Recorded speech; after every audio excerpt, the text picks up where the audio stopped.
ہر انسان اگر ایک دوسرے کی فکر کرنا چھوڑ دے تو وہاں محبت ختم ہو جاتی ہے، لیکن اگر ایک انسان دوسرے انسان کی فکر کرے، اپنی ذات پر دوسرے کو ترجیح دے، اثار کا مظاہرہ کرے اور اپنی ذات کی قربانی دے تو وہاں پہ محبت اور اخوت جو ہے وہ پیدا ہوتی ہے۔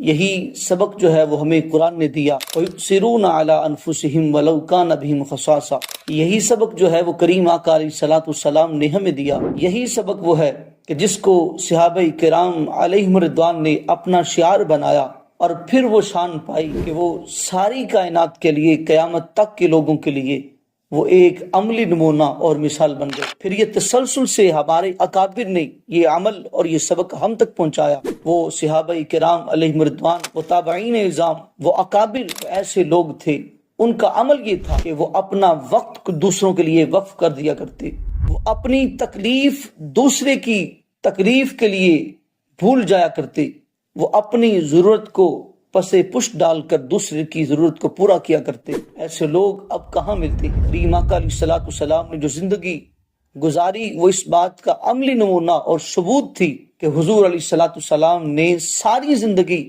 اپنی ذات سے بڑھ کر دوسروں کو ترجیح دی۔ اگر حضور کے در پہ کوئی آیا اور کوئی چیز طلب کی، سوال کیا، تو کریم آقا علیہ الصلوۃ والسلام کے پاس چاہے وہ ابھی حاضر و موجود نہ تھی، پھر بھی کریم آقا علیہ الصلوۃ والسلام نے اس کے سوال کو پورا کیا۔ اور آپ کی ساری زندگی اس بات کا ثبوت تھی کہ کریم آقا علیہ الصلوۃ والسلام نے مشکلات کو جھیلا، مصائب کو، آلام کو، تکالیف کو برداشت کیا، فقط اس مقصد کی خاطر کہ لوگوں کا بھلا ہو جائے، لوگوں کو نفع پہنچ جائے، لوگ راہ ہدایت پہ آ جائیں تاکہ اللہ رب العزت کے تابعدار بن جائیں۔ یہی سبق جب صحابہ کرام علیہم رضوان نے پڑھا اور اس کو اپنے عمل کے اندر جو ہے وہ شامل کیا، اس کو اپنا شعار بنایا، کیا شان ہے ان کے عمل کرنے کی، کیا شان ہے ان کے سبق کو یاد کرنے کی۔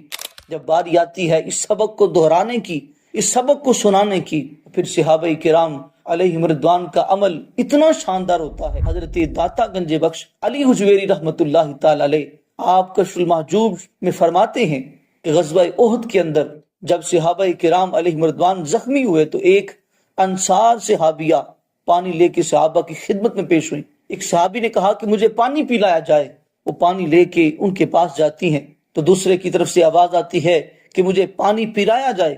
پہلے صحابی کہتے ہیں مجھے چھوڑ دو، جاؤ پہلے اس صحابی کو پانی پلاؤ۔ اب وہ پانی لے کے دوسرے صحابی کے پاس پہنچتی ہیں، تیسرے کی طرف سے آواز آتی ہے کہ مجھے پانی پلایا جائے۔